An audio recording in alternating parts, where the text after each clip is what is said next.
United States Patent Office.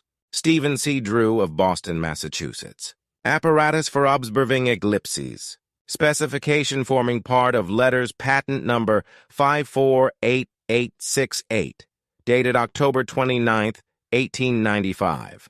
Application filed May 7, 1894. Serial number 510289. No model.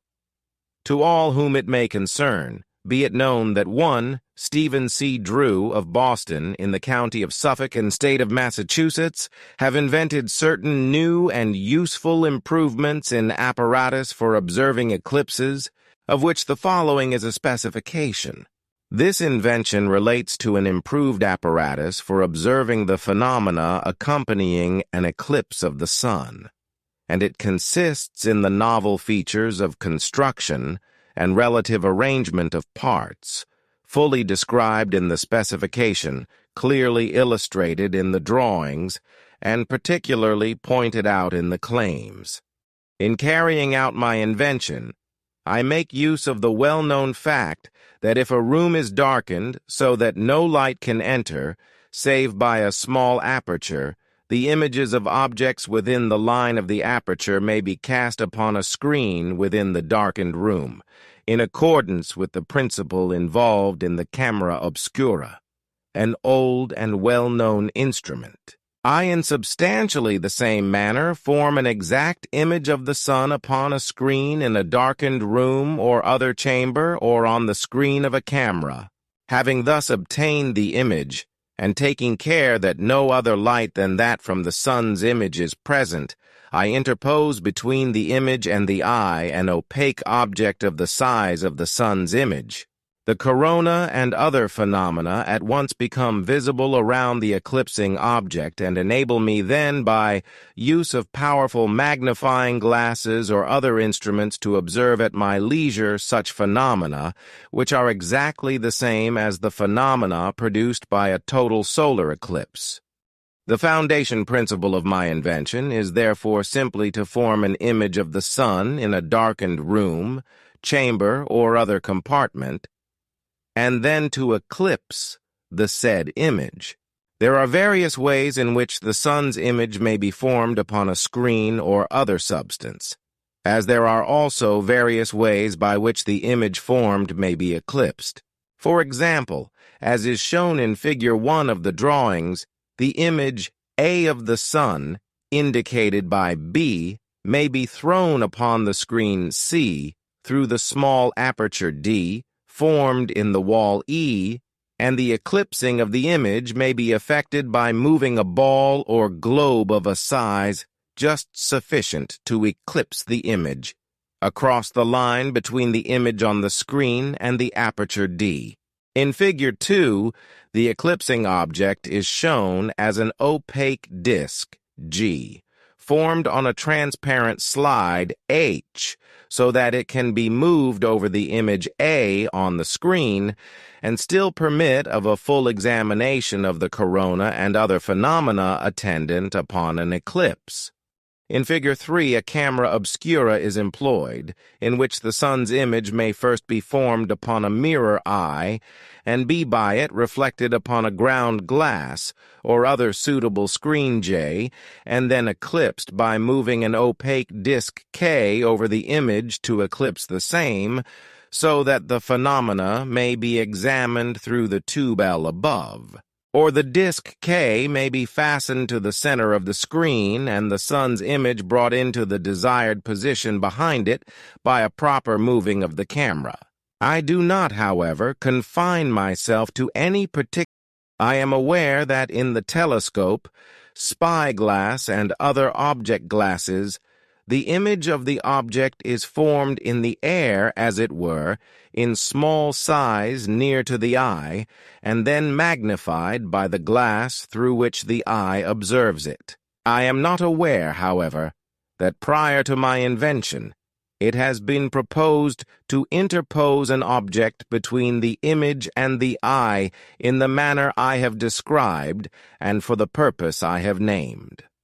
In certain of my experiments, I have made use of an eclipsing medium of such a degree of density as not entirely to shut out the disk of the sun's image, but to allow it to be seen, though dimly, somewhat as the sun is seen through a smoked glass. At such times, the corona has shown itself, although more vaguely than when the image was entirely obscured, and I am of the opinion that it will be a valuable addition to the study of the sun's constitution, to thus be able to compare the dim light of the sun's imperfectly obscured disk side by side with that of the corona.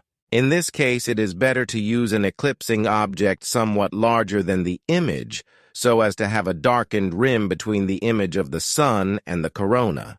By use of the methods just stated, I obtain results not attainable even by means of a total eclipse of the sun. I have dwelt more particularly on the corona of the sun, because I am aware that there is a method by which the other phenomena may be studied by the aid of the spectroscope, while there exists, so far as I am aware, no method of examining or in any way studying the corona save by a total eclipse or by my method, as stated in this specification. I am convinced, also, that so far as the other phenomena are concerned, my method is by far the best, as by it all the phenomena can be seen together and in their relations with one another exactly as they exist, while in the spectroscopic method, all other phenomena are necessarily shut out, the prisms used absorbing all light proceeding from the sun, except that of the rose-colored prominences. I declare that what I claim is 1.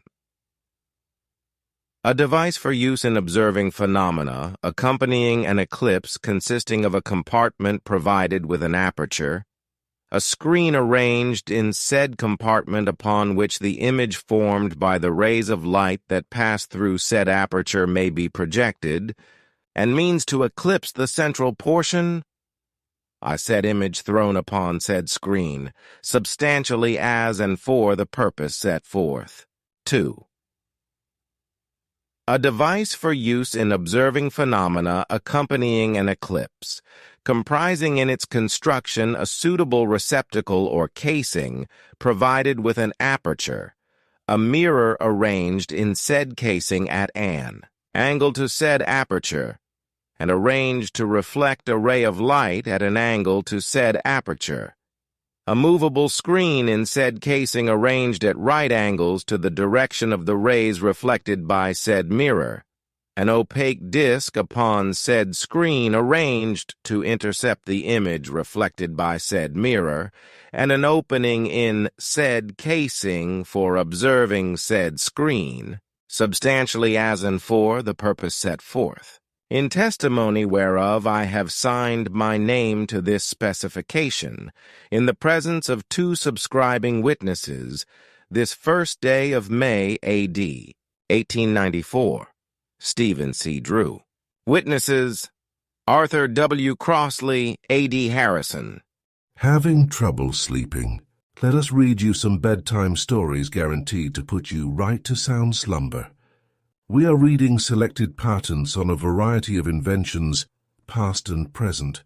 While you're falling asleep, you will subconsciously gain knowledge and insight on inventions that advanced our technology in many technical areas and industries.